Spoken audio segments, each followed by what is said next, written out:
Bon.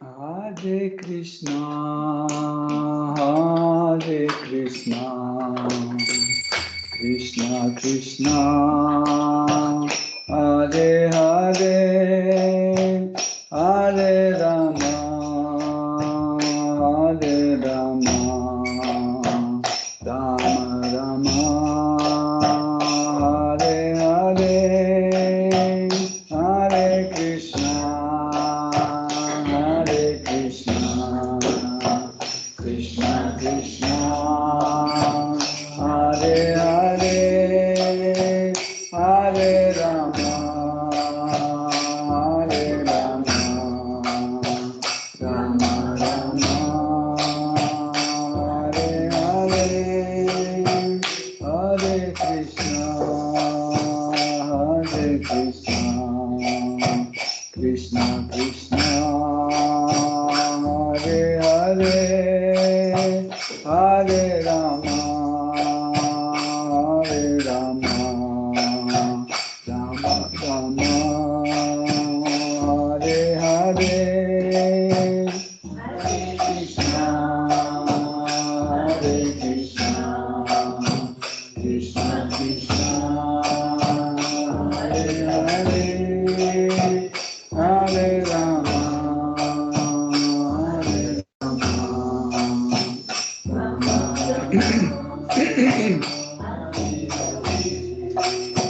Hare Krishna, Hare Krishna, Krishna Krishna,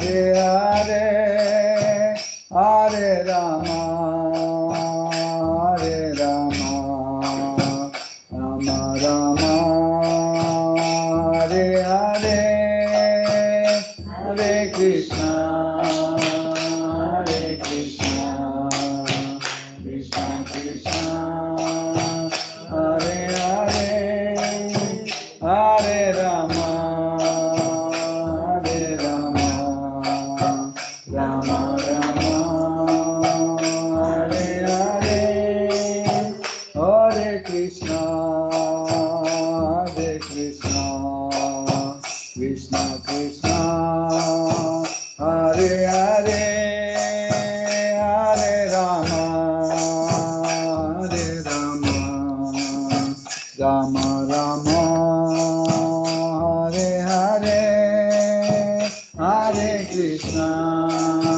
Hare Krishna, Krishna Krishna, Hare Hare, Hare Rama, Rama Rama, Hare Hare, Hare Krishna, Hare Krishna, Krishna Krishna, Hare Hare, Hare Rama, Hare Rama, Rama Rama, Hare Hare, Hare Krishna, Hare Krishna, Krishna Krishna, Hare Hare, Hare Rama, Hare Rama, Rama Rama, Hare Krishna, Hare Krishna, Krishna Krishna, Hare Hare, Hare Rama, Hare Rama, Rama Rama, Hare Hare, Hare Krishna, Hare Krishna, Krishna Krishna, Hare Hare, Hare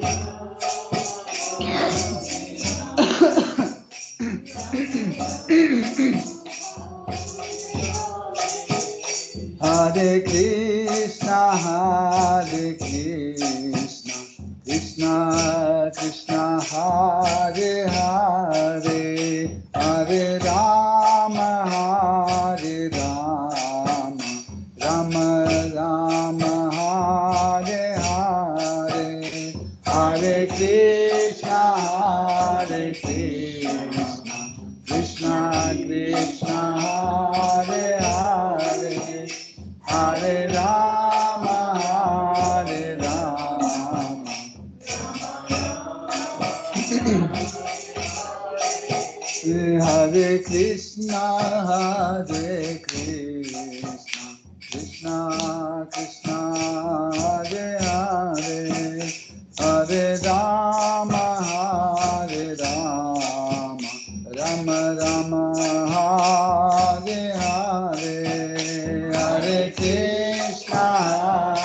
Krishna, Krishna Krishna, Hare Hare, Hare Rama, Hare Rama, Hare Hare, Hare Krishna, Hare Krishna, Krishna Krishna, Hare Hare, Hare Rama, Hare Rama, Rama Rama, Hare Hare, Hare Krishna, Hare Krishna, Krishna Krishna, Hare Hare, Hare Rama, Hare Rama.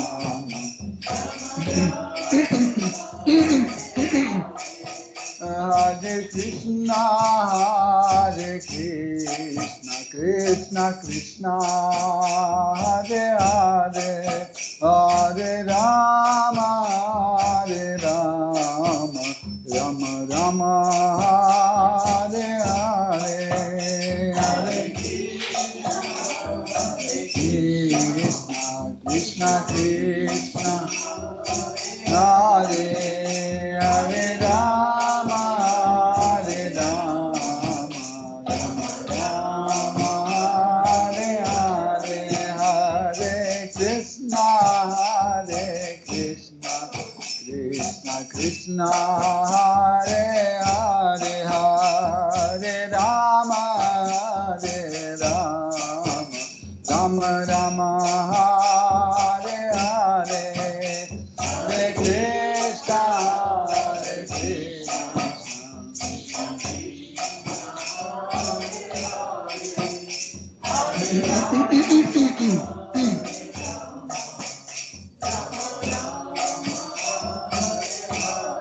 Hare Krishna, Hare Krishna, Krishna Krishna, Hare Hare, Hare Rama, Hare Rama, Rama Rama, Hare Hare.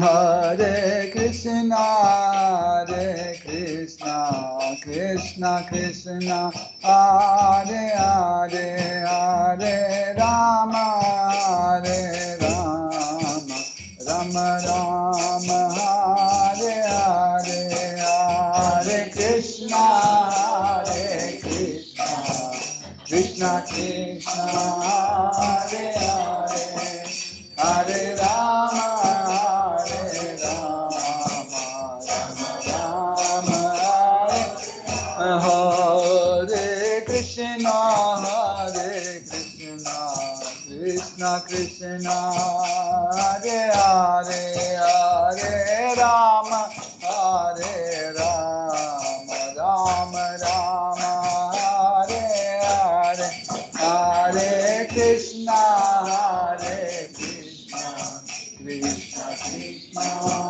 Hare Hare,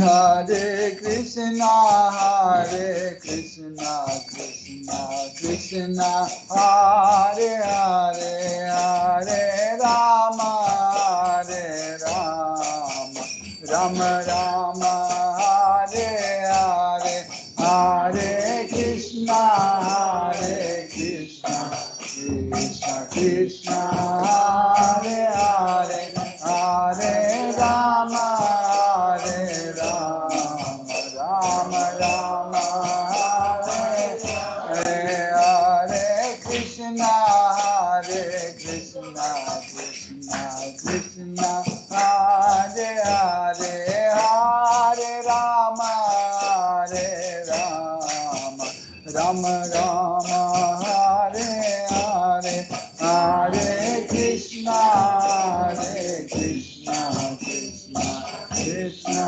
Hare Hare, Hare Rama,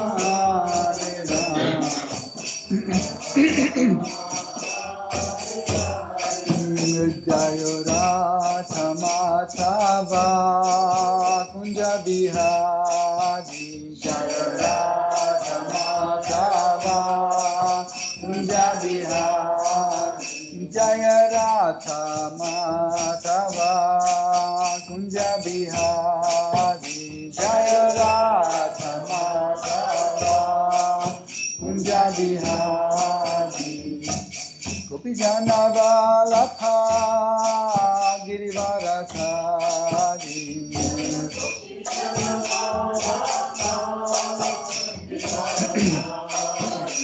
Jaya Gopi Jana Vallabha Girivaradhari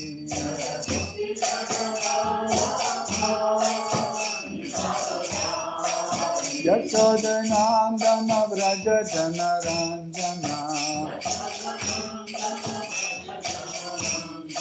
Yashodanandana Vraja Janaranjana Yamuna Tira Vanachari Yamuna Tira Vanachari Jaya Radha Madhava Kunja Bihari Radha Madhava Kunja Bihari Jaya Radha Madhava Kunja Bihari Kunja Bihari Gopi Jana Vallabha Girivaradhari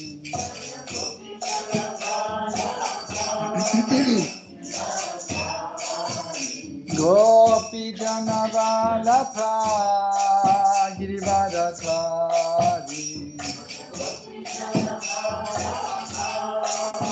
Girivaradhari Yashodanandana Vraja Janaranjana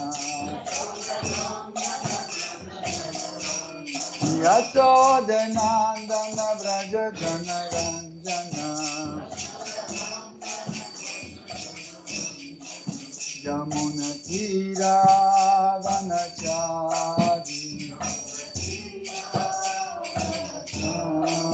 Yamuna Tira Vanachari Yamuna Tira Vanachari Jaya Radha Madhava Kunja Bihari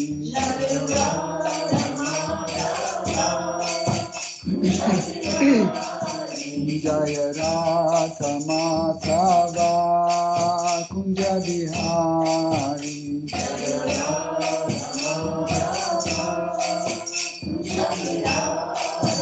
Jai Jai Shri Shri Radha Parishwara Ki Jai Shri Jagannath Swami Patita Pavana Ki Jai Shri Shri Jagannath Shri Baladev Shri Mati Subhadra Devi Ki Jai Shri Shri Radha Govinda Ki Jai Shri Shri Nitai Sakti Sutta Advaita Chandra Jagadhat Shri Vasudhi Gaura Bhakta Vrinda Ki Jai Tulsi Maharani Bhakti Devi Ki Jai Jai Shri Sitaram Lakshman Hanuman Bharata Shatrugna Yodha Dhama Ki Jai Shri Shri Lakshmi Nrsimha Prahlad Maharaj Shri Sudarshan Chakra Ki Jai Shri Gauranga Nitai Gosai Ki Jai Shri Shri Gaur Nitai Ki Jai Saraswati Devi Ki Jai Shri Guru Parampara Ki Jai Shri Prabhupada Patita Pavana Ki Jai Tudo Glau Devasam Om Ajjanati Mirandasya Jananjana Shalakaya Chakshurunmilitam Yena Tasmai Shri Gurave Namaha Shri Chaitanya Manobhishtam Stapitam Yena Bhutale Svayam Rupa Kadamayam Dadati Svapadantikam Vandeham Shri Guru Shri Yuta Padakamalam Shri Gurum Vaishnavam Shri Rupam Sagrajatam Sahagana Raghunatham Vitam Tam Sajivam Sadvaitam Savadutam Parijana Saitam Krishna Chaitanya Devam Shri Radha Krishna Padam Sahagana Lalita Shri Vishakam Vitamscha Hey Krishna Karuna Sindhu Dinabandhu Jagatpate Gopesha Gopika Kanta Radha Kanta Namostute Tapta Kanchana Gaurangi Radhe Vrindavaneshwari Vrishabhanu Sutte Devi Pranamami Hari Priyan Vancha Kalpatarubhyascha Sindhubhya eva cha Tanam Pavanebhyo Vaishnavebhyo Namo Namaha Nama Om Vishnu Padaya Krishna Prestaya Bhutale Shimate Bhakti Vedanta Swami Niti Namine Namaste Sarasvati Deve Gauravani Pracharine Nirvishesha Shunyavadi Paschatya Deshatarine Jai Shri Krishna Chaitanya Prabhu Nityananda Shri Advaita Gadadhara Shivasadi Gaura Bhakta Vrinda Hare Krishna Krishna Krishna Hare Hare Hare Rama Rama Rama Hare Hare Hare Nama Hare Nama Eva Kevalam Kalu Nasteva Gatiranyataham Om Namo Bhagavate Vasudevaya Om Namo Bhagavate Vasudevaya. Om Namo Bhagavate Vasudevaya. Om Namo Bhagavate Vasudevaya. Om Namo Bhagavate Vasudevaya. Om Namo Bhagavate Vasudevaya. Hare Krishna, chers dévots, bienvenue à Yoga Lyrique. Nous étudions Srimad Bhagavatam, 4e chant, 28e chapitre, à partir de verset 14. Nashekeso vitum tatra purukricho vepatu gantum aichat tato vriksha kotarat iva sanalat. Traduction.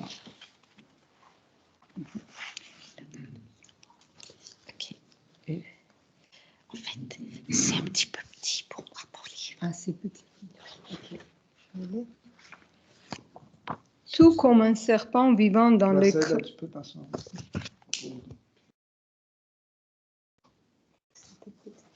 Pour que ça s'enregistre. Ah oui, pour l'enregistrement. Parce que j'avais ça. Ah, pour l'autre aussi. Okay. Tout comme un serpent vivant dans les creux d'un arbre cherche à en sortir lorsqu'il a un feu de forêt, le serpent responsable de l'ordre dans la ville voulut quitter les lieux à cause de la trop grande chaleur qui émane du brasier. Tenor reporté par sa divine grâce Bhaktivedanta Swami Prabhupada. Il est très difficile pour les serpents d'échapper à un feu de forêt. Les animaux qui sont hauts sur pattes peuvent, eux, s'enfuir, mais les serpents qui ne peuvent que ramper sont généralement brûlés vifs. De même, quand vient la faim, les diverses parties du corps ne sont pas aussi perturbées que l'air vital.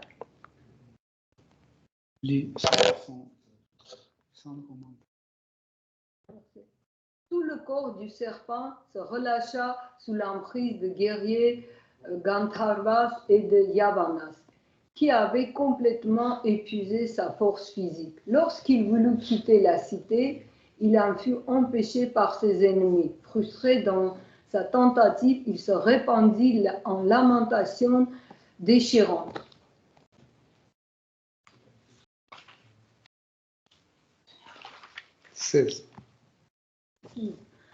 Le roi Puranjana se mit alors à penser à ses filles, fils, petits-fils, belles-filles, gendres, serviteurs et autres compagnons, ainsi qu'à son foyer, à ses objets domestiques et au peu de richesses qu'il avait accumulées. Le 17. Le roi Puranjana était trop attaché à sa famille et aux concepts relatifs au moi et au mien. Son affection démesurée pour sa femme le rendait déjà fort misérable. Et lorsqu'il vint pour lui le moment de se séparer d'elle, il éprouva une peine immense. Le verset 18. Le roi Puranjana pensait avec angoisse. Hélas, je laisse ma femme avec le fardeau que constituent pour elle ses nombreux enfants. Lorsque je quitterai mon corps, comment subviendra-t-elle aux besoins de la famille? Elle sera, je le crains grandement, accablée par ce souci.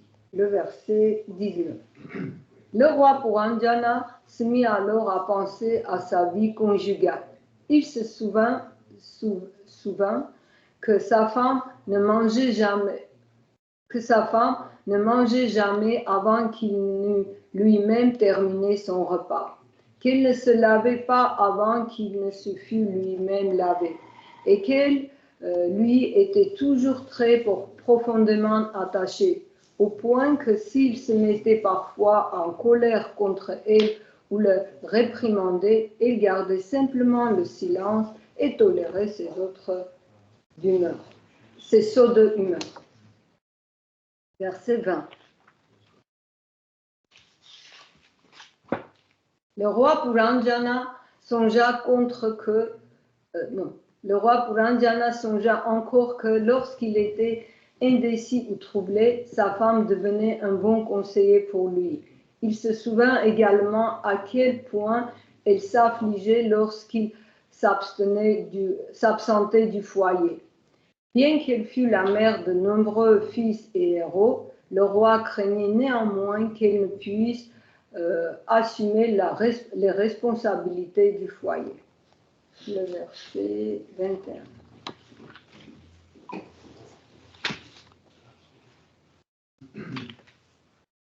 C'est où le verset 21? Ah oui, c'est collé, les feuilles étaient collées. Le roi Puranjana continua à s'inquiéter. Lorsque j'aurai quitté ce monde, comment mes fils et filles, qui sont maintenant entièrement à ma charge, pourront-ils vivre et poursuivre leur existence? Ils seront un peu comme les passagers d'un vaisseau naufragé au milieu de l'océan. Verset 22. Le roi Puranjana n'aurait pas dû s'affliger du sort de sa femme et de ses enfants, mais son intelligence mesquine l'incitait irrésistiblement à se livrer à la désolation. Pendant ce temps, Yavanaraja, qu'on nomme la peur personnifiée, s'approcha sans tarder afin de s'emparer de lui.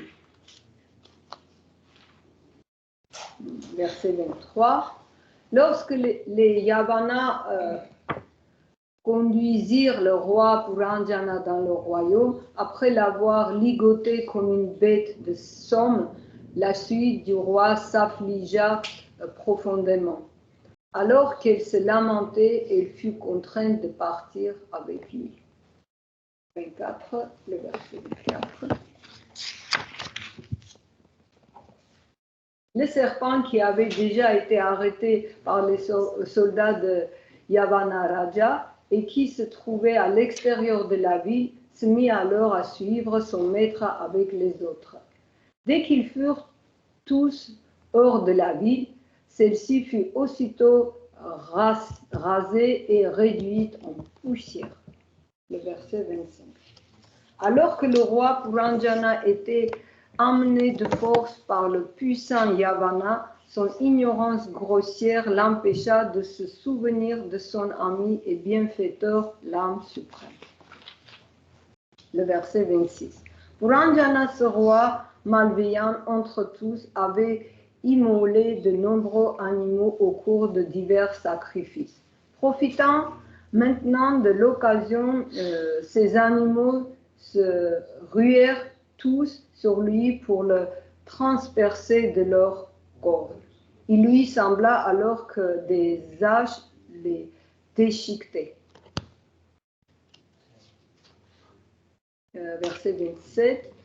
Pour avoir entretenu des rapports impurs avec les femmes, ceux qui sont comme le roi Puranjana souffrent éternellement des affres de l'existence en ce monde et demeurent prisonniers des sombres régions de la vie matérielle, privés de tout souvenir pendant de très nombreuses années. 28. Le verset 28. Le roi Puranjana quitta son corps en se souvenant de sa femme, De ce fait, il dut renaître en tant que femme. Et c'est ainsi qu'il devient la noble et belle fille du roi Vidharpa, ayant vu le jour dans le demeure même de ce roi. Merci.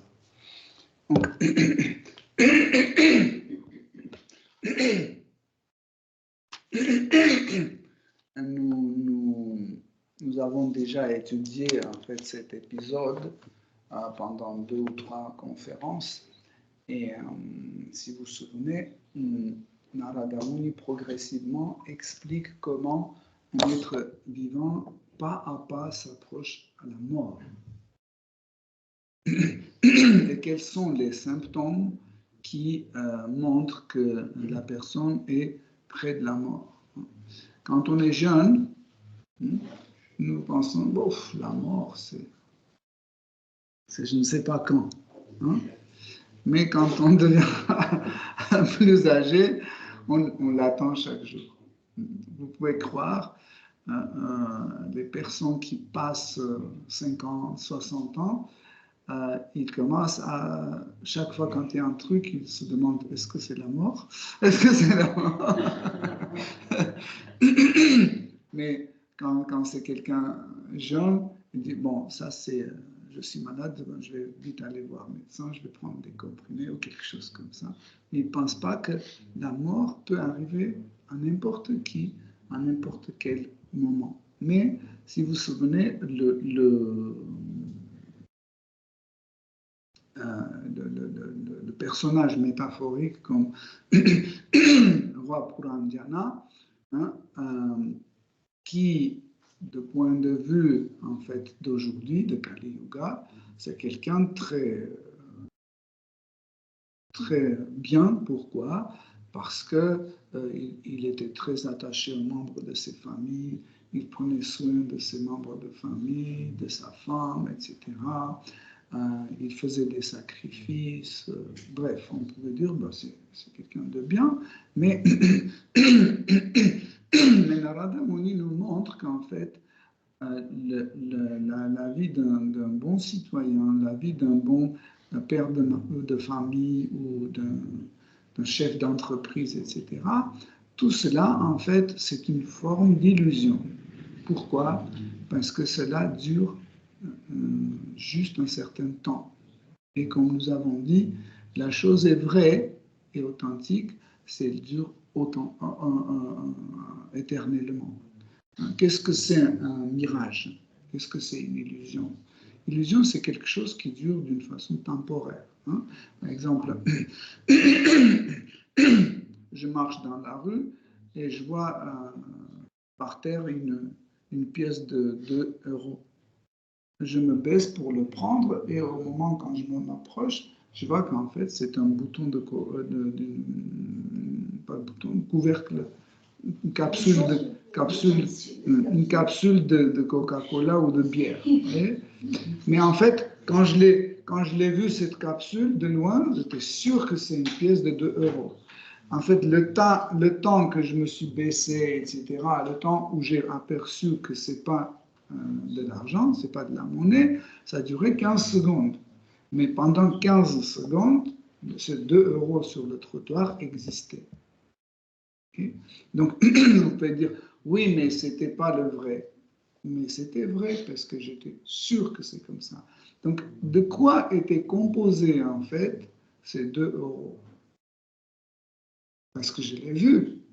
Mais c'était composé de quoi? Hein? Oui, mais c'est composé de quoi? En fait, c'était composé en fait, de la conscience et l'information enregistrée dans notre intellect. Okay? C'est quelque chose qui temporairement se manifeste dans notre mental, on voit, et au moment quand l'information change, l'information précédente disparaît. Pourquoi j'explique ça en détail? Pour qu'on comprenne en fait le phénomène de la mort. Le phénomène de la mort, c'est pareil. En fait, nous ne reconnaissons plus parce qu'il y a une nouvelle information qui arrive. Comme dans cette histoire, nous allons voir comment, en fait, quelqu'un qui est un homme, le roi Pranjana, il était né une femme. Comment cela possible? Donc, c'est quoi ce changement, etc. C'est que la nouvelle information, en fait, repousse l'ancienne information. Hein. Par exemple, si je commence à vous raconter une anecdote maintenant sur un sujet complètement différent de Srimad Bhagavatam, vous allez oublier tout ce que vous venez d'entendre. Pourquoi ça se passe comme ça? Parce que, en fait, notre être, notre corps, fonctionne de cette façon. Hein. Et en fait, pourquoi nous devons étudier en fait ce mécanisme? Parce que la mort va arriver à nous tous. Et pas seulement la mort, il y a beaucoup de phénomènes dans notre vie qui en fait perturbent notre façon de penser, qui perturbe en fait notre pratique, hein, notre sadhana bhakti, notre pratique de la vie spirituelle. Et comme ça, nous devons comprendre ce mécanisme pour mieux appliquer les instructions de maître spirituel. Parce que quand on reçoit l'instruction de maître spirituel, il faut qu'on analyse pourquoi il a dit, par exemple, il a dit arrête de manger de sucre. Bien sûr qu'on doit tout de suite appliquer, mais on doit comprendre pourquoi il m'a dit. Parce qu'il y a des choses qui sont liées avec le sucre qui empêchent mon progrès spirituel. Alors c'est quoi? Je dois comprendre ça. Pour cette raison, Narada Muni nous présente ce mécanisme. En fait, il y a deux choses importantes qu'on doit comprendre. Yoga. Yoga, en fait, c'est un lien entre nous et l'absolu. Mais le yoga n'est pas suffisant. Parce qu'on peut être lié, mais ne pas être attaché. Vous voyez la différence? On peut être lié, mais ne pas être attaché. En fait, l'attachement, c'est une fonction de notre conscience. Je suis désolé, ce sont des choses très compliquées que je vous explique, mais tant qu'on est réveillé tôt le matin, c'est pas tard le soir, je vais essayer de vous les présenter. Donc, en fait, l'attachement,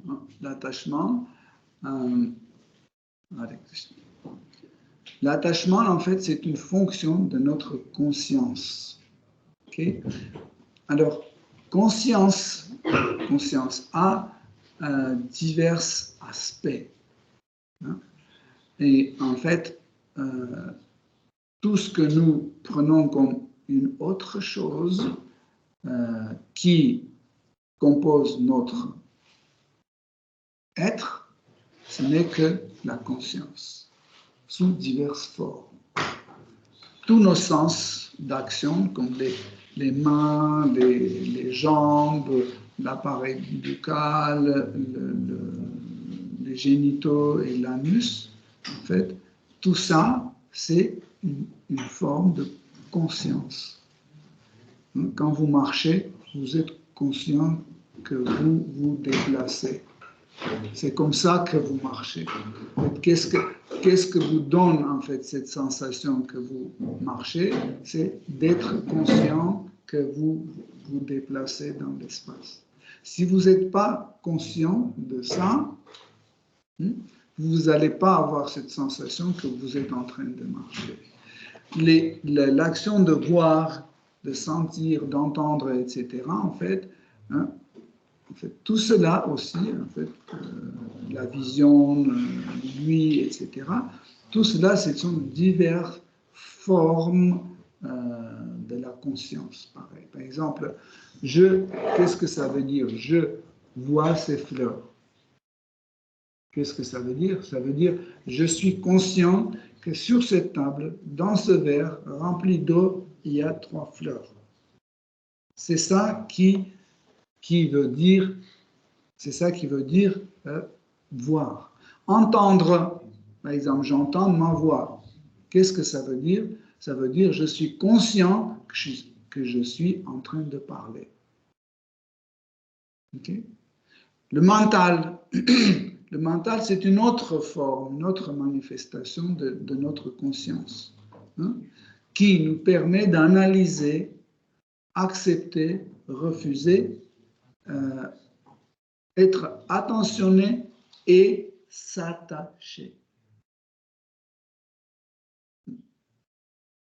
En fait, c'est le mental qui est attaché. Mais le mental est attaché seulement à l'aide de notre intellect.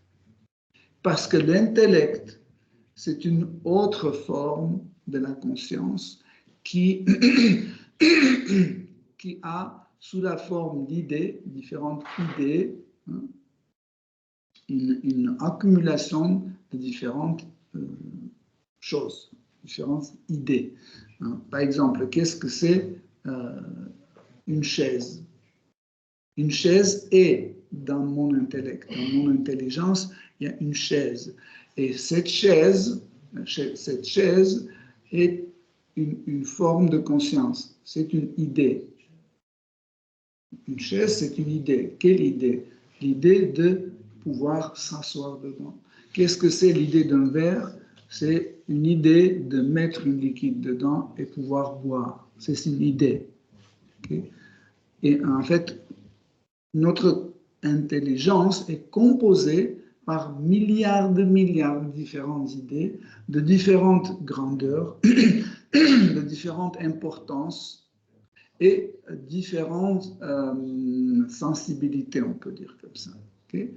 Et donc, cette forme de conscience aussi crée notre faux ego. Notre faux ego aussi, c'est une forme de la conscience. Okay? Donc, cette conscience nous permet de sentir notre existence. Quand l'âme, Atma Shakti, comme une unité, comme un individu, rentre en contact avec la conscience, tout de suite, l'être vivant a cette sensation d'exister. Okay?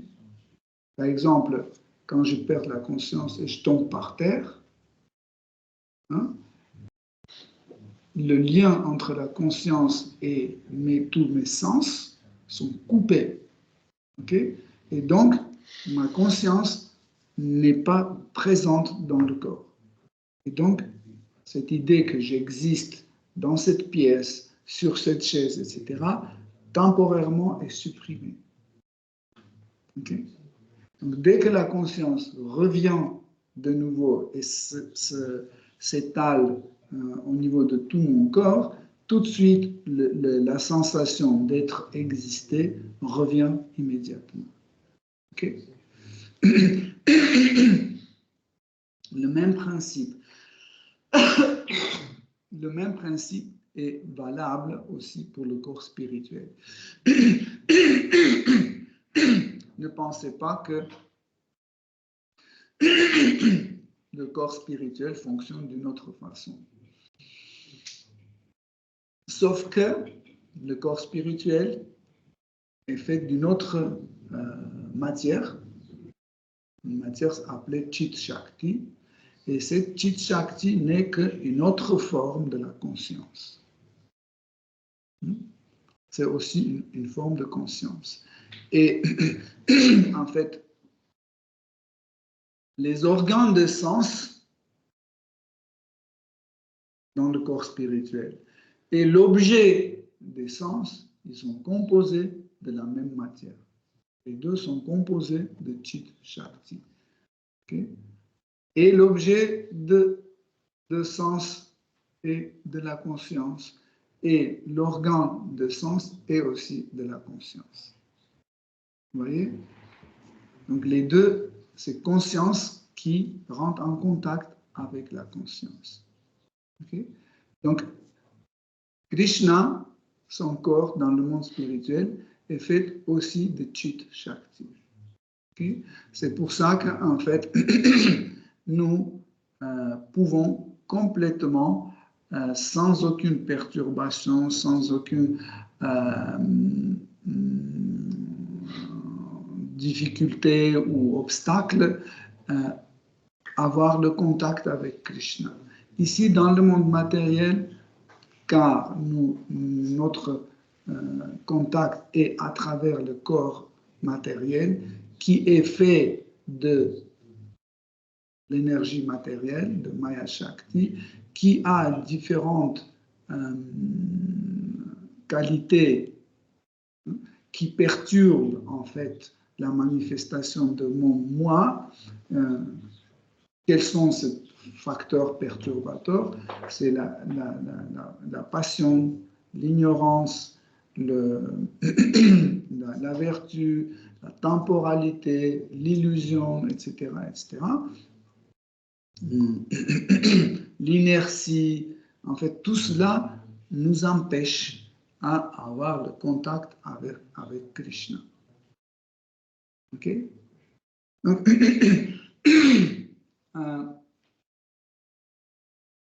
nous avons dit en fait que le mental, c'est celui qui s'attache. Mais il s'attache avec un concept qui est mis dans notre intelligence. Par exemple, je suis très attaché à la confiture. Okay? Mon mental, chaque fois, quand il voit la confiture, il crée une sorte d'attraction. Il me pousse à aller vers la confiture. Même si la confiture est dans le frigo, je ne la vois pas, hein, il me ramène dès que je ne me sens pas bien, un peu, j'ai perdu mon confort, je m'énerve. Le mental va dans mon intellect, dit mais pourquoi tu souffres? Il y a une solution et c'est la confiture. Okay? Eh bien, j'ouvre, je mange et tout de suite le confort revient. Bon, ça se passe, c'est la même chose avec les cigarettes, l'alcool, etc. etc. Okay?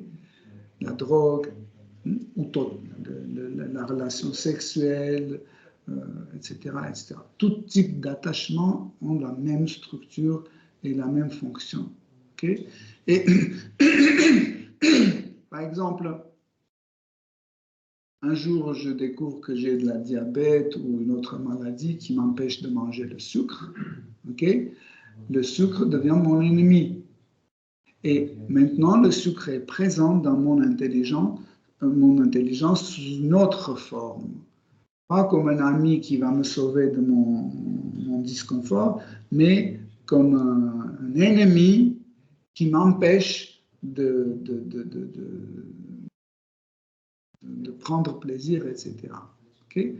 Donc, en fait, et maintenant, mon mental commence à rejeter la confiture. Okay?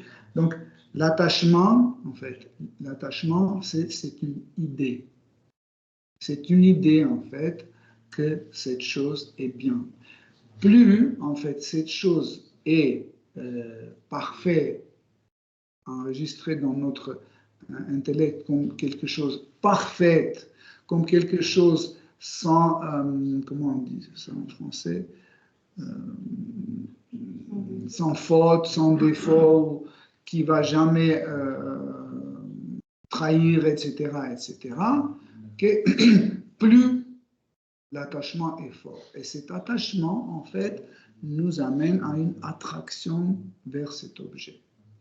Pourquoi on analyse ça? Parce qu'en fait, l'attraction pour Krishna se passe de la même façon. C'est de la même façon. Pourquoi, quand on vient d'arriver dans la conscience Krishna, on n'est pas tout de suite fasciné par Krishna? Pourquoi on n'a pas cette attraction vers Krishna? Parce qu'on n'a pas encore la confirmation que Krishna est parfait. Nous pensons, si Dieu est parfait, pourquoi il y a la guerre? Pourquoi il a fait que je tombe malade? Pourquoi il a fait de telle sorte que ma soeur est morte ou autre? Vous voyez? Donc, je ne suis pas encore attaché. Mais je regarde les autres qui sont attachés, je dis, mais peut-être il y a quelque chose que je ne comprends pas encore, mais en fait, je vais découvrir. Ouais. Et en plus, bon, c'est pas grave, parce que je suis venu ici pour trouver une jolie femme, donc c'est pas grave. Même si Krishna n'est pas parfait, le plus important, qu'il me donne une gentille fille, une dévote, comme ça, je vais me marier, etc. Après, bon, je vais l'abandonner. Il ne m'intéresse plus. Donc, je reviens à cette idée pour qu'on comprenne que yoga, le lien avec l'absolu, peut être créé, mais pas forcément ça nous amène à une attraction appelée asakti. Asakti, c'est un attachement. Attachement est important parce que quand on est attaché à quelque chose, chaque fois, l'assurance que je suis lié à cet objet est rappelée. Vous voyez? Par exemple, je suis attaché à cette chaise. Okay? Au moment quand j'oublie que je suis attaché, je vais, par exemple, aller dans la cuisine, toc, la chaise va me tirer, on me dit stop, tu es attaché. Il va me rappeler que je suis attaché. Je vais aller dans la rue, hop, il me dit stop, tu ne peux pas aller. Donc, comme ça, en fait, l'attachement nous rappelle chaque fois, en fait, que nous sommes liés. Et le processus de yoga, ne pensez pas que le processus de yoga, c'est un processus qui est automatique. Quand on n'est pas attaché à l'objet, en fait, de notre sens, okay, ce lien peut se manifester ou disparaître, se manifester et disparaître. Pour cette raison, en fait, nous devons comprendre que la pratique de sadhana bhakti doit petit à petit, nous amener à un attachement à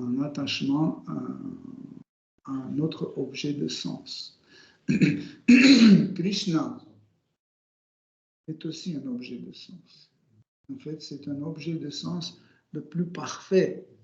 Si par exemple tous les autres objets de sens que j'ai autour de moi, ils ne sont pas parfaits, ils ne sont pas à 100%, Krishna, c'est un objet de sens aussi. C'est pour ça qu'on appelle Vishaya. Vishaya, on peut traduire aussi comme l'objet de sens. Okay? Des fois, on traduit aussi Vishaya comme l'objet d'amour ou bien-aimé. Donc, Krishna est Vishaya et nous, on est Ashraya. Ashraya veut dire celui qui abrite. Le mot ashram vient de Ashraya, ashram. Ça veut dire ce qui abrite, qui contient. Par exemple, l'eau qui est dans ce verre, c'est Vishaya, c'est l'objet de refuge. Et le verre, c'est Ashraya, celui qui refuge. Okay? Donc, dans la relation avec Krishna, c'est comme ça. Nous aimons Krishna, donc Krishna devient Vishaya, l'objet de notre refuge. Et nous, on devient celui qui refuge. Et quand Krishna nous aime, nous devenons l'objet d'amour pour Krishna, et Krishna devient Ashraya. Krishna joue le rôle d'Ashraya, celui qui abrite. Donc c'est valable dans deux sens. Sauf que dans le rasa, c'est différent. C'est pas toujours que c'est réciproque sous la même forme. par exemple, j'aime Krishna comme mon maître, comme mon Seigneur, ça ne veut pas dire que Krishna doit me réciproquer, il doit m'aimer aussi comme Seigneur suprême. Vous comprenez? Ce n'est pas le même. Par exemple, je suis ami de Krishna, ok? Et Krishna est mon ami. Là, c'est réciproque de la même façon, la forme est la même. Mais si je suis la mère de Krishna, okay, Krishna ne va pas me réciproquer avec les mêmes sentiments en disant que oui, je suis ta mère aussi. Vous comprenez? Ça ne marche pas mécaniquement dans deux sens. Okay? Et en fait, cet attachement qu'on a dit, en fait, cet attachement vient petit à petit. Cet attachement n'est pas trop rapide, c'est pas tout de suite. Cet attachement vient au fil des années, quand nous recevons de cet objet d'attachement un plaisir.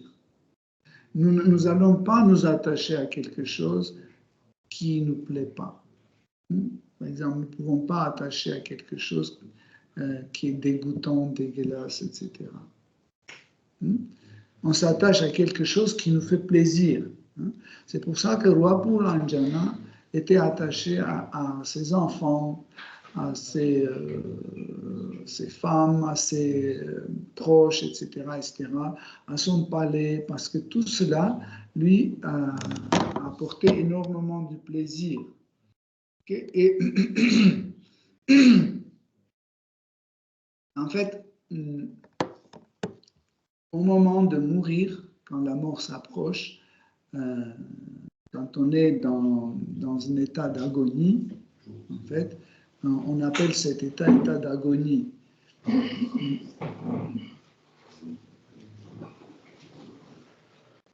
L'état d'agonie, en français on dit agonie, non?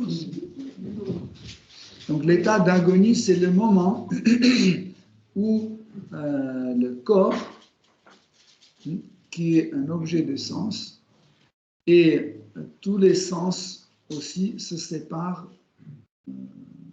des sens même. Par exemple, la vue se sépare des objets de vision. La langue, le goût se sépare de l'objet de goût. La vision se sépare de l'image. Ok? Et en fait, c'est pour ça qu'au moment de mourir, les gens n'entendent plus, ils ne voient pas, ils voient autre chose. Nous pensons qu'au moment de mourir, on dit « Oh, mon père, oh, mon frère », etc. Et eux, à ce moment-là, ils voient autre chose. Parce que le moment d'agonie, c'est vraiment un moment où les sens se séparent des objets des sens. Vous comprenez? C'est ça l'agonie, en fait. Et cela se passe à travers la conscience. Okay? Donc la conscience se retire de chaque organe de sens, se retire. Donc, en fait, la conscience dans le corps d'un être vivant est présente comme l'électricité dans un appareil.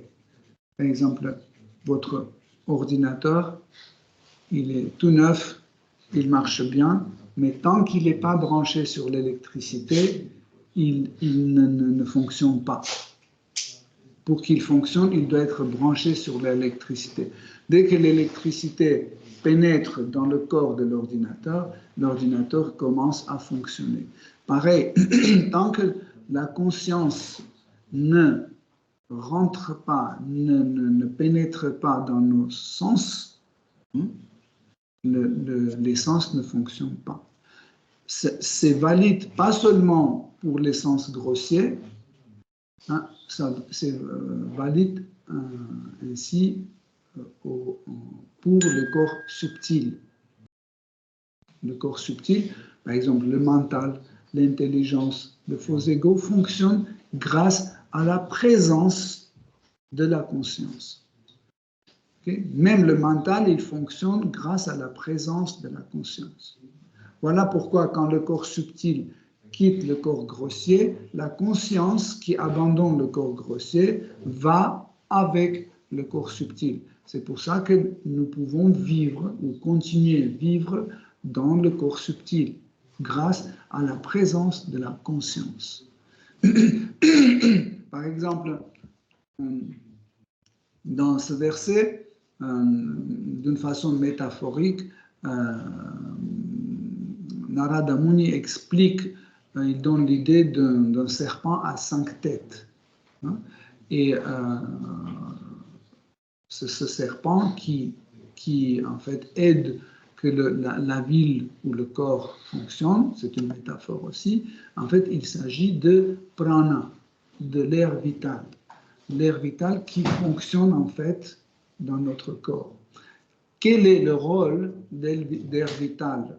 Il y a 5 types d'air vital qui fonctionnent dans différentes directions dans notre corps.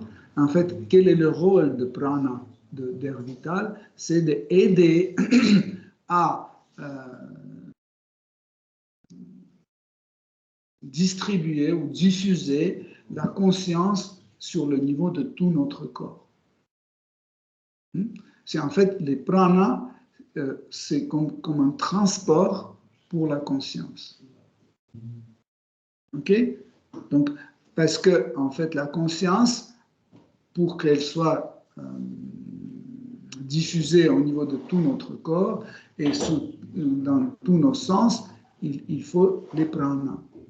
Et ces pranas, en fait, ces 5 pranas, en fait, nous aident à fonctionner, okay? Et garder la conscience dans notre corps, soit corps grossier, soit corps subtil. Quand Hiranyakashipu, il faisait des austérités, et il était il est monté au bout de ses pieds comme ça, et il tenait les bras tout droits comme ça, et il faisait des austérités pendant 100 ans.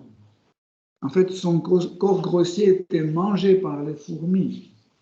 Toute la chair, ses muscles, tous ces muscles, en fait, la peau, toute la chair était mangée, les organes. En fait, il ne restait que le squelette de Hiranyakashipu. Mais grâce à la présence de la conscience à travers les pranas que Hiranyakashipu tournait dans son corps, il était en vie. Même son corps était complètement transformé par les fourmis, était transformé en fourmilière. C'est pour ça que quand Seigneur Brahma est venu pour donner une récompense à Hiranyakashipu pour ses austérités, il n'a pas vu, il a regardé, il disait, il doit être quelque part Hiranyakashipu, mais il était complètement dans la fourmilière. C'est là où il a aperçu qu'en fait Hiranyakashipu est dedans. Donc maintenir en fait la vie dans un squelette est aussi possible. Donc, mais cela était possible par les pranas, parce que Hiranyakashipu, il utilisait le yoga mystique. Pour cela, il connaissait le système de pranayama. Et en fait, ce n'était pas juste qu'il restait comme ça. En fait, il faisait tourner les 5 types d'air vital. Il faisait tourner dans son corps, même si la chair était au fur et à mesure mangée par les fourmis. Donc, l'air vital continuait à fonctionner et maintenir la vie dans le squelette. Donc ici, dans le cas de roi Puranjana, Narada Muni a dit que en fait, les maladies qui abîment en fait nos sens, qu'est-ce que ça veut dire abîmer les sens? C'est que la conscience ne peut plus fonctionner dans cet organe. Par exemple, j'entends, en fait, lui, c'est le sens subtil. L'oreille, c'est l'organe de lui qui est grossier. En fait, l'un qui est subtil, l'autre qui est grossier. Okay? Les deux nous font entendre des choses. Par exemple, vous parlez, j'entends. D'abord, j'entends avec mon oreille grossière, mais après, je peux fermer mes oreilles, bloquer, et entendre la même musique ou la même parole dans mon oreille subtile. Par exemple, maintenant, sans ouvrir la bouche, sans prononcer un son, dans votre tête, vous pouvez chanter Hare Krishna Mantra. Alors, et vous entendez en fait ce que vous chantez. Comment vous entendez? Est-ce que vous ne chantez pas à haute voix? Vous chantez dans votre intérieur. Donc, avec quoi vous chantez? Vous chantez avec la bouche subtile. Donc, ça veut dire le nez subtil, l'odorat, etc. En fait, ils sont tous présents. Et c'est la conscience, en fait, qui les fait, qui les anime. Mais quand l'objet lui-même, le grossier, il ne fonctionne plus, nous ne pouvons fonctionner qu'avec l'organe subtil. Par exemple, les gens qui sont sourds, ça ne veut pas dire qu'ils n'entendent rien du tout. Peut-être je parle et ils n'entendent pas, mais dans leur oreille interne, existe, ou oreille subtile, il y a toujours les sons, des différents sons, et ils peuvent en fait même écrire une musique dans leur tête, etc. Et ça sonne, ça sonne. C'est pas qu'il n'y a rien. Pareil, comme quelqu'un qui est non-voyant, ça ne veut pas dire qu'il ne voit rien. Même si il a les yeux fermés, etc., et devant lui, il y a des choses qui se passent, il ne voit pas, mais il y a une vision interne. En fait, il voit plein de choses différentes. Il y a une monde visuel à l'intérieur qu'il peut voir. Et ce qui est intéressant, que en fait, à l'intérieur, il crée les formes, il crée les objets et les formes. Par exemple, imaginez que depuis mon enfance, je suis non-voyant. Et après, je fais la connaissance de Sacha, de Mandakini, de Rasalila, etc., etc. Et chaque fois quand Sacha parle, sa voix, sa façon de parler, les choses qu'il me dit, créent son image. OK? Et je le vois. Après, par exemple, 3 jours après, j'entends la voix de Sacha, tout de suite, je le vois. Vous comprenez? Après, j'entends la voix de Mandakini, je la vois. Ça ne peut pas être pile poil Mandakini comme elle est, mais ça va ressembler à Mandakini, ça va ressembler à Sacha, ça va ressembler à Mohamed. Pourquoi? Parce que notre voix correspond à notre physique, à notre conscience. Parce que c'est la conscience, en fait, qui transporte les choses. Je sais que c'est des choses très compliquées. Peut-être il fallait que je dise petit à petit ou peu, mais c'est impossible parce que c'est le sujet et je veux bien que vous rentrez dedans, même si ça, vous n'allez pas maintenir tout de suite, vous pouvez réécouter ça plusieurs fois, comme ça, ça va être beaucoup plus clair. Ce qui est important à savoir, comme on a dit, quand la conscience se retire parce que l'organe de sens est abîmé, okay, il se retire avec l'organe subtil. Okay? Et en ce moment-là, au moment de mourir, en fait, les représentants ou les agents de Yamaraj qui vient pour récupérer cette personne et amener à l'enfer, en fait, il vient sur la plateforme subtile. Vous voyez? Il vient sur la plateforme subtile. Et c'est là où cette personne qui se détache, en fait, de son corps grossier, commence à vivre, il rentre sur le domaine d'existence subtile, sur lequel se trouvent des Yamadoutes. Okay? Par exemple, si des Yamadoutes viennent ici, pour les voir, il faut qu'on temporairement laisse ce corps grossier, que notre conscience, notre attention, notre mental se déplace sur le plan subtil, comme ça on peut les voir. Souvent, ce qui se passe, les enfants qui ne sont pas des grands yogis, mais ils sont très spontanés, ils n'ont pas trop d'attachement pour les choses qui leur entourent. Des fois, le soir, ils s'assoient ensemble, ils commencent à parler des fantômes, etc., des esprits, etc.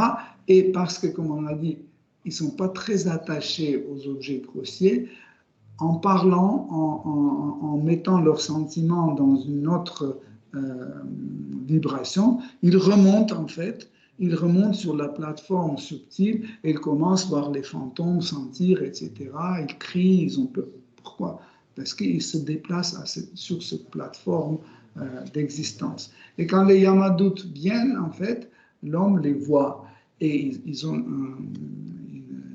une image assez terrifiante. C'est pour ça qu'au moment de mourir, souvent, on voit les visages de celui qui est mort terrifiés. Pourquoi ils sont terrifiés? Parce qu'au moment de mourir, ils voient les visages des Yamadoutes, et pas seulement les visages, les mains aussi, avec des... c'est vraiment effrayant.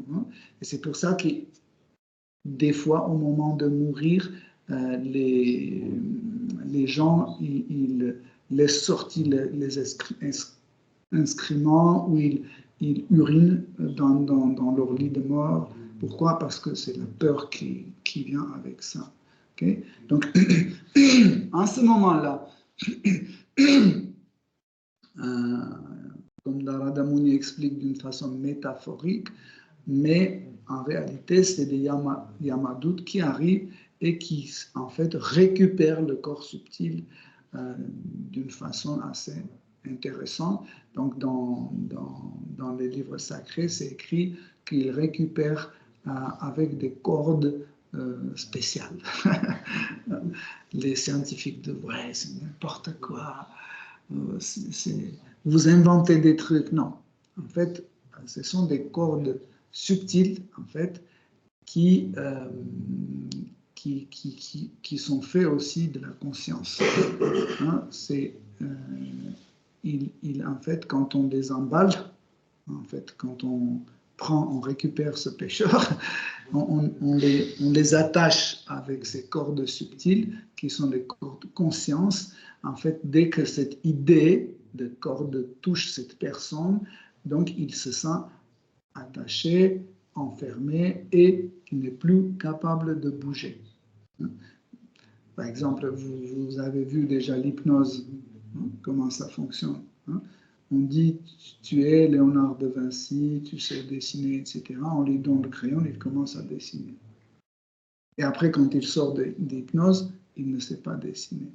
Pourquoi ça arrive? Parce qu'on introduit à travers son oreille, nous introduisons une idée de l'art ou de la musique et il commence à jouer.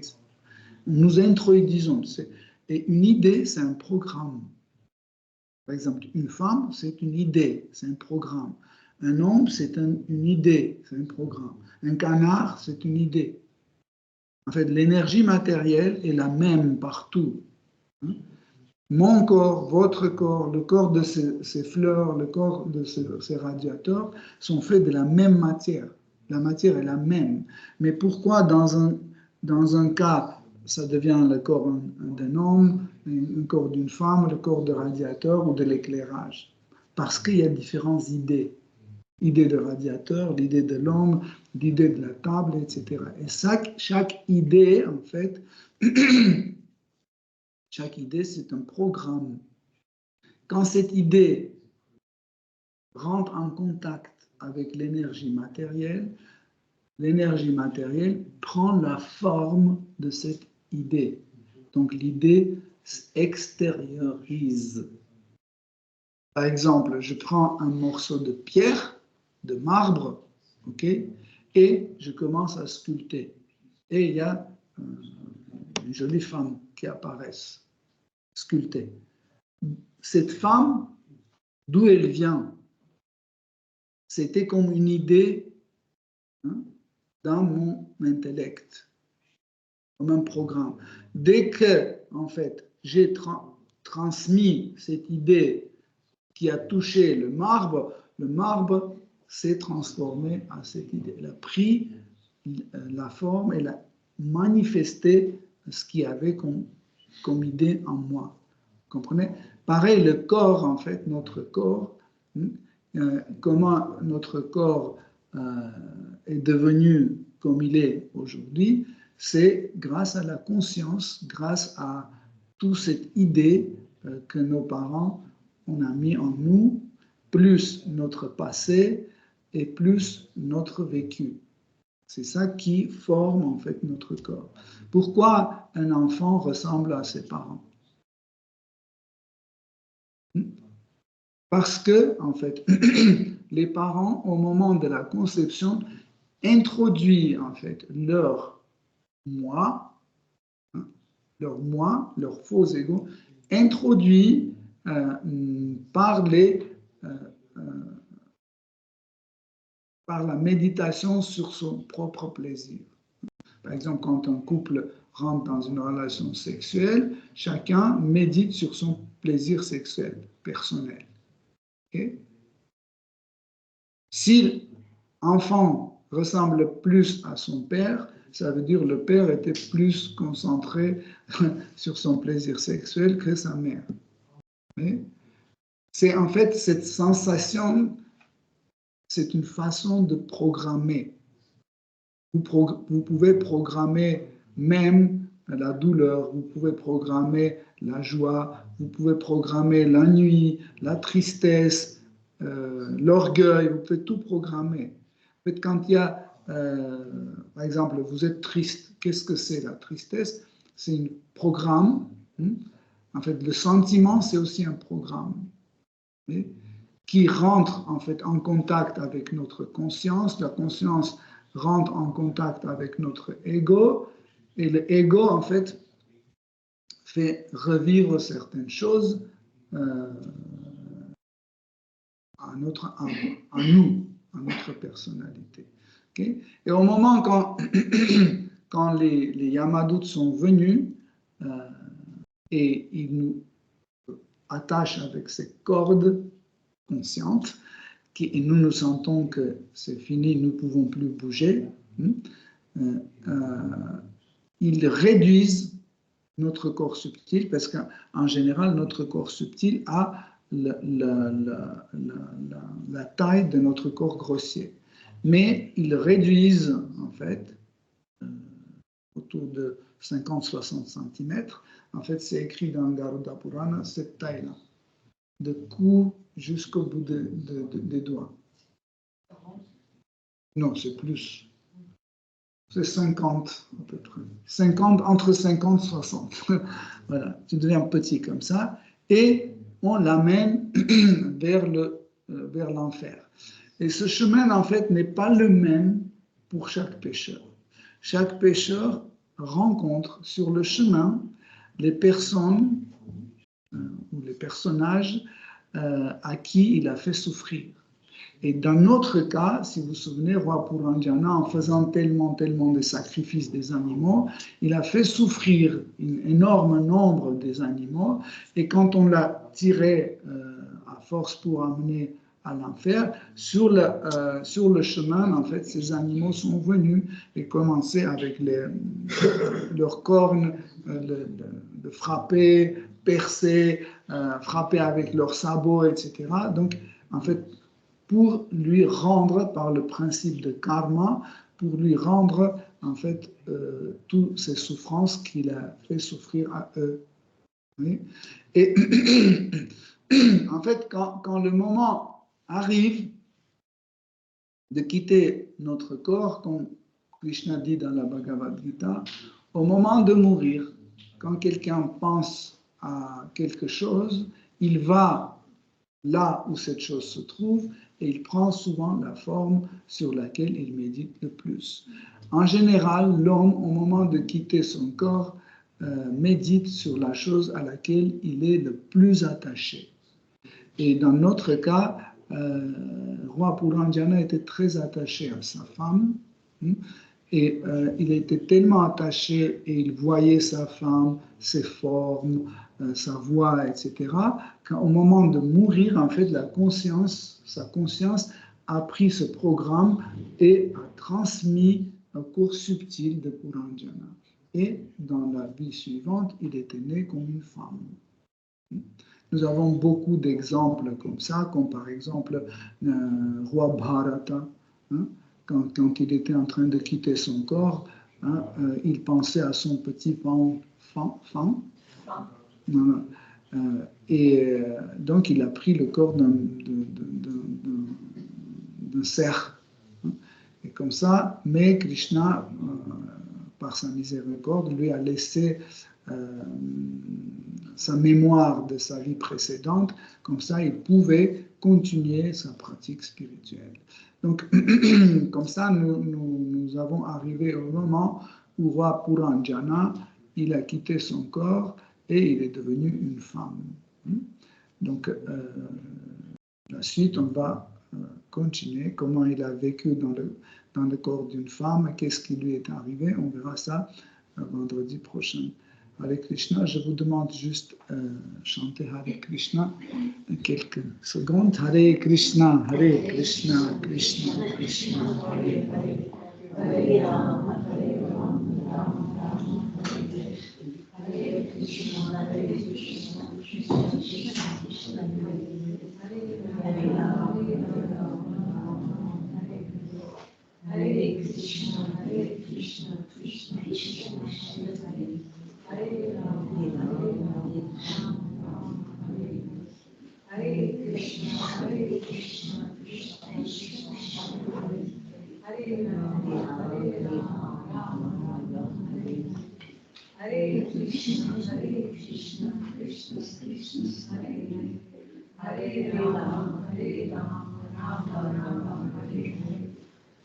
Krishna, Krishna Krishna, Hare Rama, Rama Rama, Hare Hare Krishna, Krishna Krishna, Hare Rama, Rama Rama, Hare Krishna, Krishna Krishna, Hare Rama, Rama,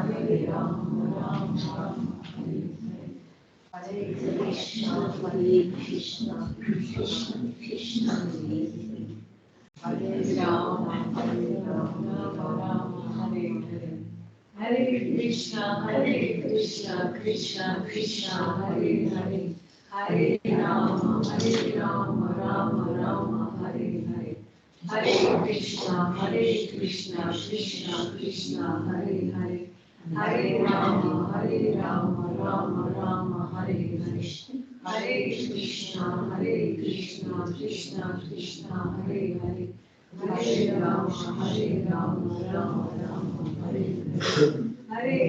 Krishna, Krishna Krishna, Hare Rama, Rama,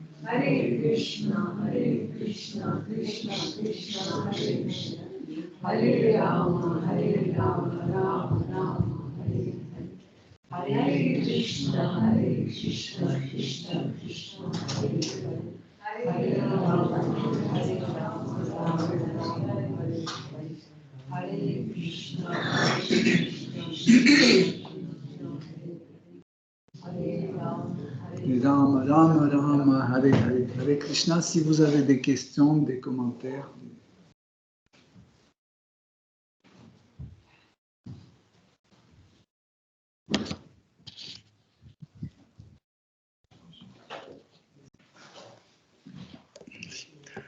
J'ai une question concernant les sens et leur rôle. Donc, si j'ai bien compris, donc il y a une hiérarchie, il y a des objets de sens extérieurs. Ensuite, il y a des organes de sens. Ensuite, les sens eux-mêmes, qui sont liés à leur tour au mental. Et vous avez donné un exemple comme quoi, donc les gens sourds, par exemple, ils peuvent avoir les sons à l'intérieur, alors qu'ils n'entendent pas ce qui se passe à l'extérieur. Et si j'ai bien compris, donc, ça veut dire qu'ils ont des problèmes des organes de sens, mais leur sens fonctionne toujours bien. Et pour bien voir l'existence de ces sens qui sont quand même subtils, est-ce qu'il y a des exemples d'un problème inverse où les organes fonctionnent bien, mais les sens sont perturbés? Et comme ça, enfin, on pourrait bien voir que est-ce que c'est les gens avec des problèmes mentaux ou autre chose, pour voir bien que le sens existe vraiment. Donc, si on voit que le sens est perturbé alors que l'organe fonctionne bien, ça nous prouve l'existence des sens.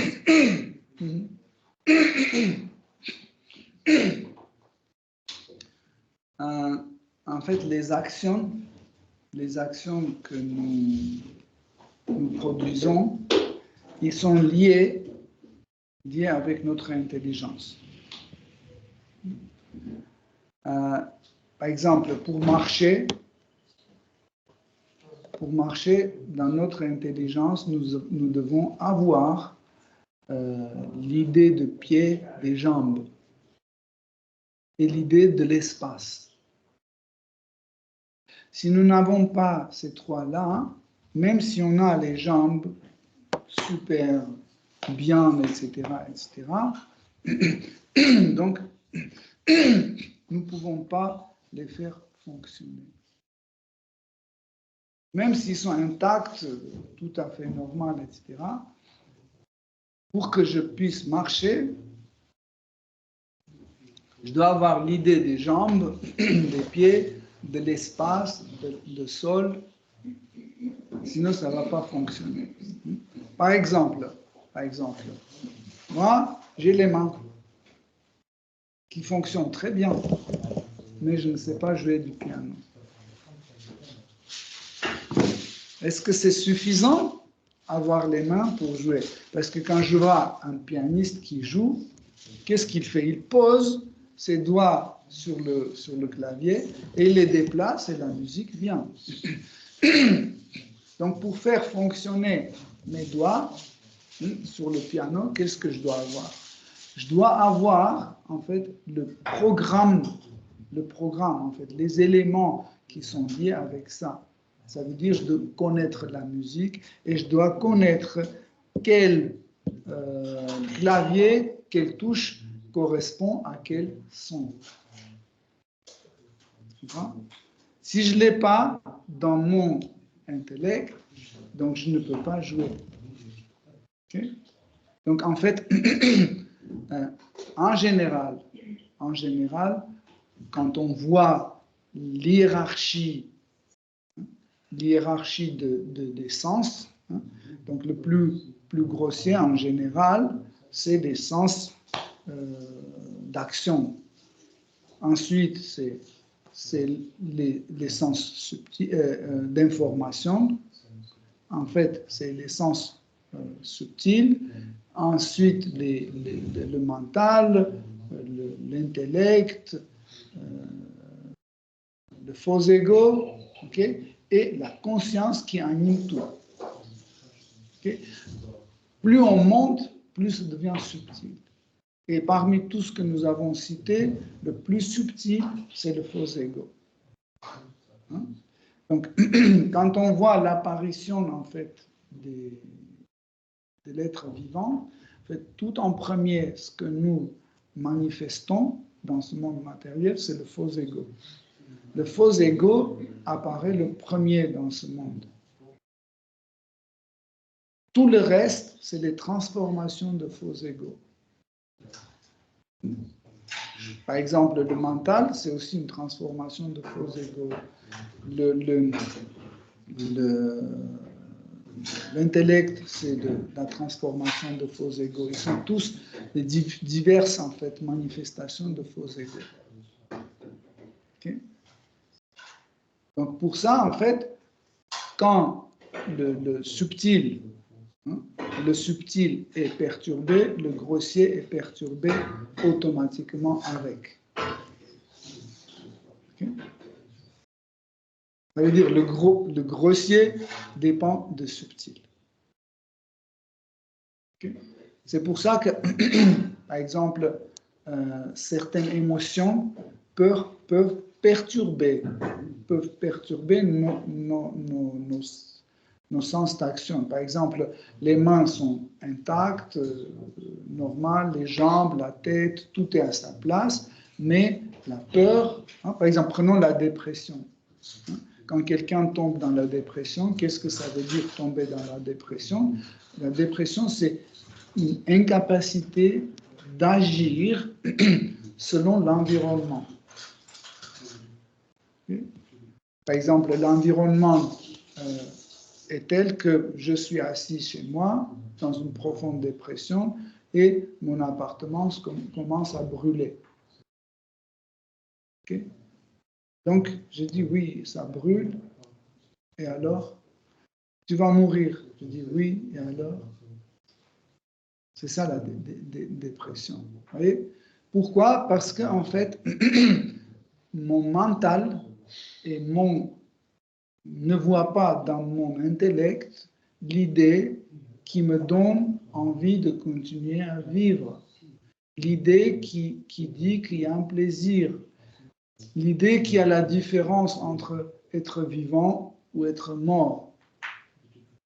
C'est quoi qui a perturbé? Parce que, par exemple, j'ai perdu mon père qui était tout pour moi. Ok? Parce qu'en fait, j'étais tellement attaché à mon père que aller dans le cinéma, c'était pour lui, je ne sais pas, réussir dans mon travail, c'était pour qu'il soit content, etc., etc.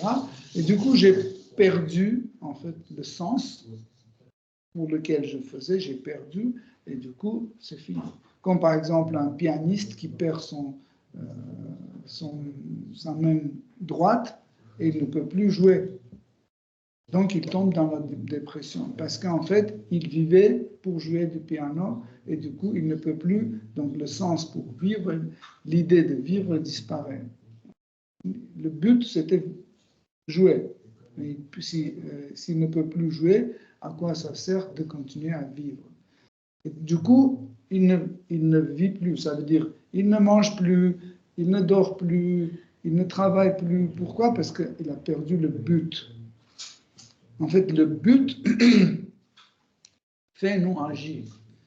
Imaginez que vous vous levez le matin, vous ouvrez les yeux et vous n'avez aucun but dans la vie.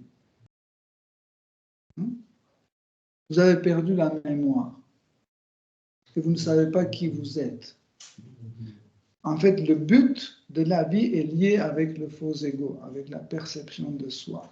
Par exemple, si je me identifie avec un musicien, je me lève, je dis, bon, il faut vite prendre le petit déjeuner et jouer. C'est ça mon but. Je commence à jouer mon saxophone, etc., etc. Oui?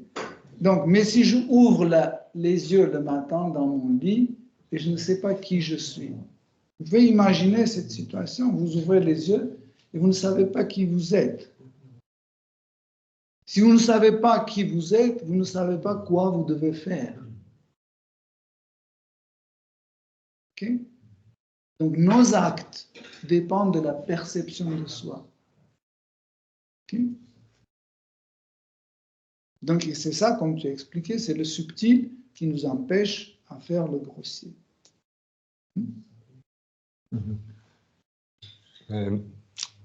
Juste pour préciser,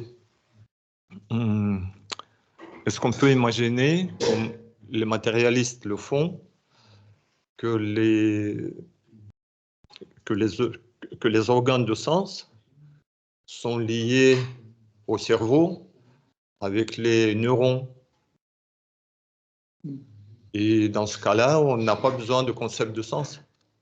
En fait, il faut qu'on comprenne, en fait, qu'est-ce que c'est ce corps. Ce corps, c'est un robot organique. Okay? Il ne fonctionne qu'avec le programme.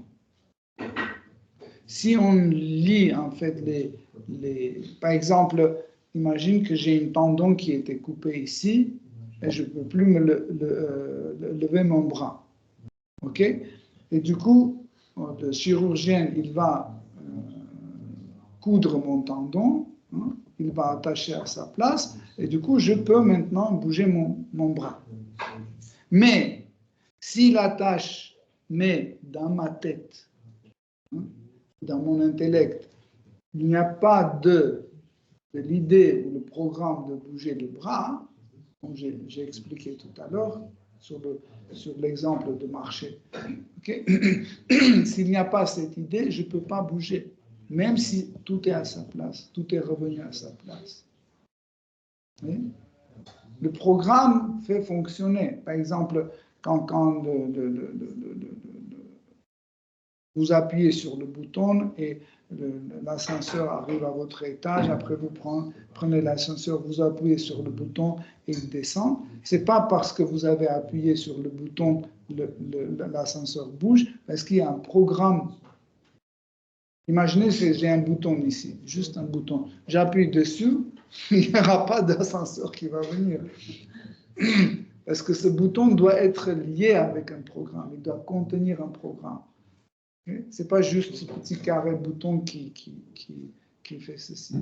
Okay? Donc, en fait, le corps grossier, il fonctionne parce que le corps subtil est dedans. Et le corps subtil, c'est le programme qui fait fonctionner ça. Okay?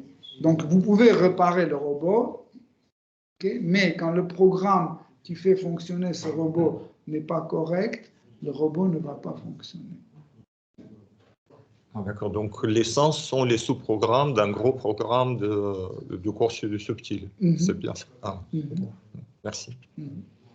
En fait, pourquoi aujourd'hui la science va vers la programmation? Parce qu'ils ont compris en étudiant, ils ont compris que en fait, ce qui est subtil est plus actif, en fait, plus fort que ce qui est grossier. C'est ça qui est extraordinaire. Okay? Et ils vont plus en plus vers la programmation. Hein? Et les programmations, on fait à travers les médias. Parce que si je viens et dis, voilà, Indra Prabhu, je vais te programmer maintenant, tu vas dire non. Tu vas refuser. Donc, mais je veux te programmer comment? Par exemple, en introduisant certains concepts dans ton intellect. Par exemple, l'idée de Covid. Par exemple, je veux que tu restes chez toi. Comment faire pour que tu restes chez toi et tu ne sors pas de chez toi? J'introduis l'idée de Covid. Comme ça, tu restes chez toi, tu fermes les portes, tu mets ton masque et tu es très gentil et obéissant. Je n'ai pas besoin d'arriver avec un pistolet et te dire si tu sors, je vais te tuer. Non. J'introduis un programme. Tu comprends? Et ça fonctionne très bien. On a vu déjà comment ça fonctionne.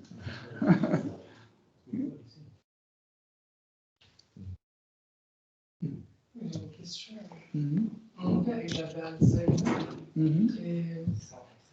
Il avait Alzheimer et c'était pour savoir s'il avait oublié Dieu ou pas. S'il va aller en enfer, s'il va aller au paradis. Est-ce qu'il se souvenait de Dieu déjà avant de tomber en Alzheimer? Avant de tomber en Alzheimer, il pratiquait l'islam. C'est très bien. Mais après, il a eu Alzheimer. C'est pas grave. Krishna prend en compte ce qu'on a déjà fait pendant notre vie. Ah. Très bien. Hare Krishna. J'avais justement une question par rapport à... vous avez dit, au moment de la mort, les sens sont coupés de l'objet des sens. C'est ça? Se détachent. Se détachent. Et est-ce que c'est pour ça que du coup, c'est pas facile de se rappeler de Krishna, c'est pour ça qu'il faut que durant notre vie, on développe un attachement à Krishna pour qu'on se souvienne de lui. En fait, si on revient sur l'attachement pour comprendre vraiment qu'est-ce que c'est un attachement.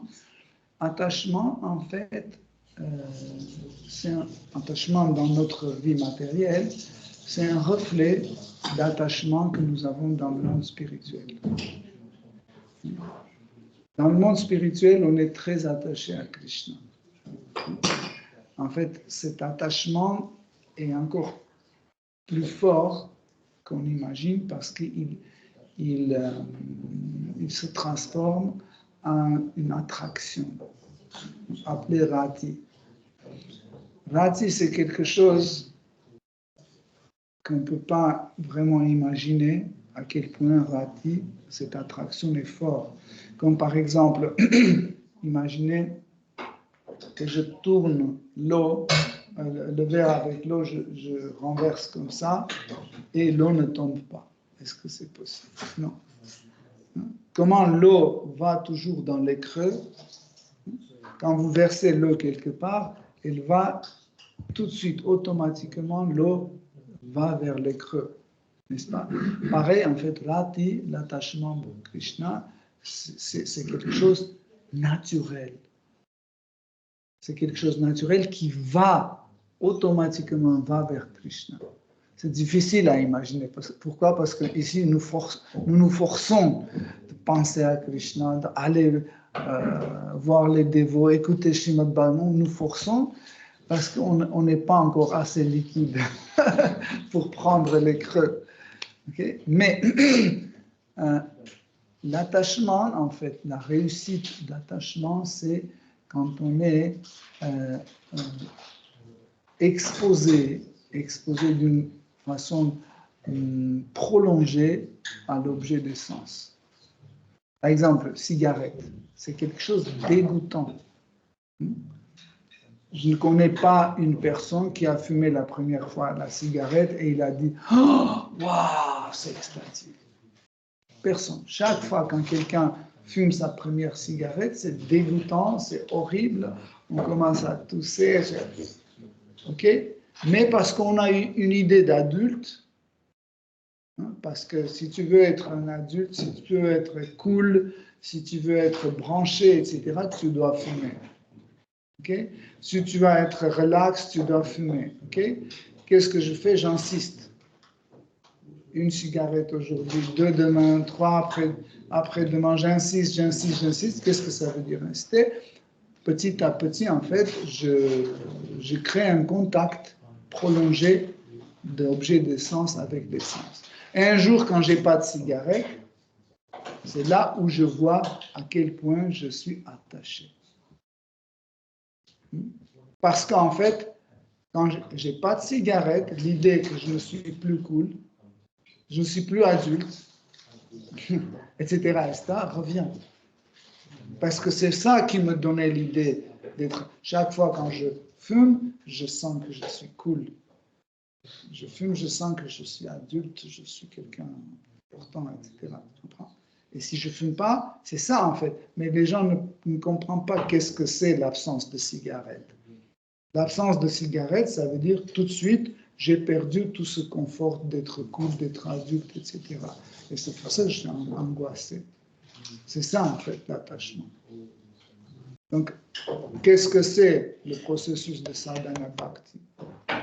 C'est créer cet attachement qui va nous amener à l'attraction envers Krishna. Qu'est-ce que tu fais? Tu insistes. Tu dis Hare Krishna, Krishna Krishna, Hare Ram, Ram Ram, Hare Hare, toute la journée. Tu insistes. Chaque fois, tu dis, je dois penser à Krishna, oh Krishna, oh Krishna, Krishna. Chaque fois, tu sais, ça c'est le prasad, ça c'est le prasad. Oh non, ça c'est pas offert, je ne vais pas prendre, je dois l'offrir, etc. En fait, pourquoi les grands Vaishnavas, ils ont introduit l'idée de l'autel? L'autel sur lequel il y a des murtis. Pourquoi? Parce que sur l'autel, on a les formes de Krishna. Et quand on offre quelque chose à Krishna, quand on chante pour Krishna, quand on décore, etc., nous créons en fait un attachement. Ne pensez pas que c'est quelque chose d'absurde, etc. Non. En fait, quand nous faisons tout ça, nous créons un attachement. Et puis tu vas te coucher le soir, tu es en train de presque dormir, le sommeil arrive et tu dis, mais je n'ai pas couché les muftis, je n'ai pas couché Krishna. Donc tu te lèves, tu mets tes habits, tu fais un achaman, tu reviens, tu fais coucher Krishna et après tu reviens, tu te couches très content. Pourquoi? Parce que tu dis, oh, je l'ai fait coucher, il est en train de dormir, ça va. C'est comme ça que, en fait, nous créons cet attachement qui, au fur et à mesure, en fait, commence à purifier nos sens. Qu'est-ce que c'est le processus de purifier le sens? Les sens deviennent impurs quand ils rentrent en contact avec les objets de sens. Chaque gratification de sens, c'est une impureté.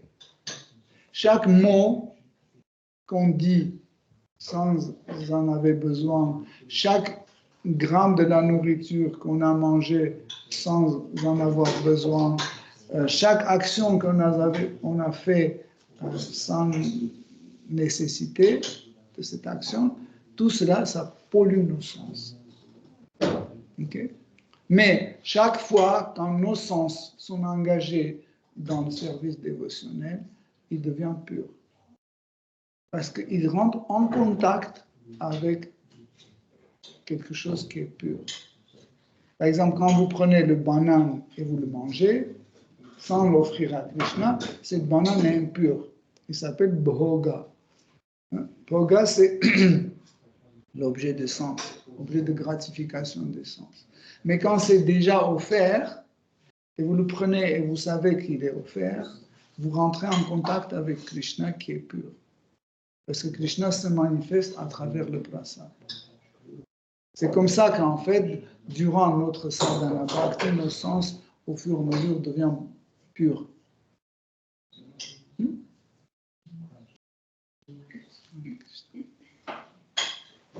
Si vous avez d'autres questions, on a encore 10 minutes.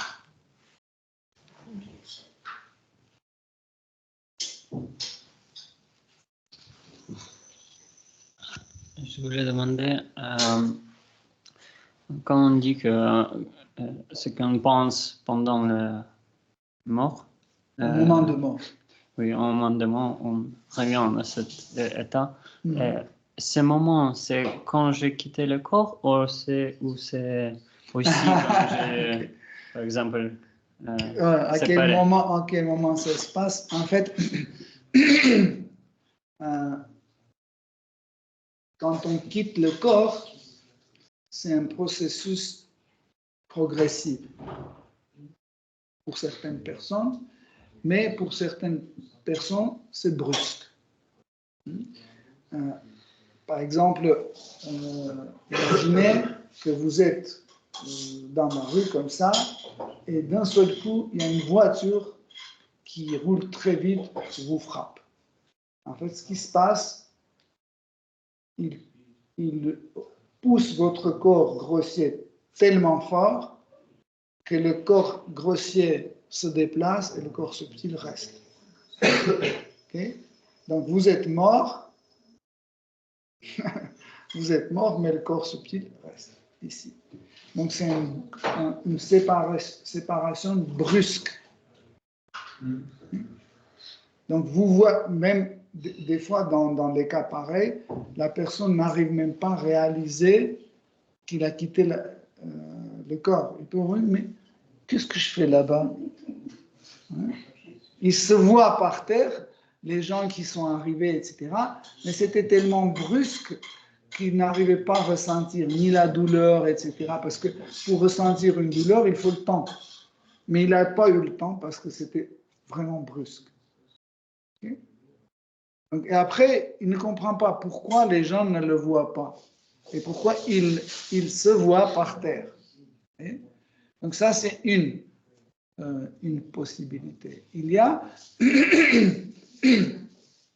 une autre version quand on quitte progressivement, par exemple, d'abord, notre corps grossier commence à refuser d'agir, les organes commencent à ne plus fonctionner, par exemple, l'estomac ne fonctionne plus, le pancréas ne fonctionne plus, etc., etc. Les jambes ne fonctionnent plus petit à petit, et cela veut dire la mort vient. Là, tu commences à petit penser que tu vas quitter ton corps. En fait, quand nous commençons à penser vraiment et remarquer que nous quittons le corps, donc ça veut dire la mort est venue. Peut-être c'est progressif. Donc les sages disent même que dès qu'on est né dans ce monde matériel, notre mort se manifeste. Donc chaque jour, on commence à mourir plus en plus. Par exemple, je devais vivre 70 ans, ok, et la mort arrive parce que demain, je serai encore, il me restera moins, après-demain encore moins, 50 ans plus tard, la mort sera plus proche à 10 ans d'écart, etc. Et s'il me reste 5 jours, donc la mort est là, bientôt elle arrive. Okay? Donc, pour ça, dès notre naissance, on doit penser à Krishna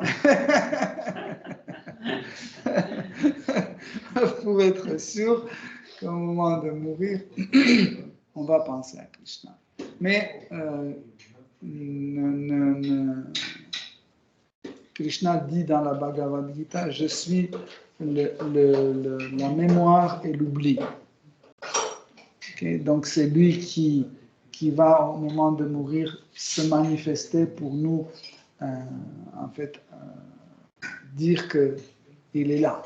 Par exemple, vous pouvez penser à quelque chose de complètement différent, mais il va revenir et il va vous rappeler.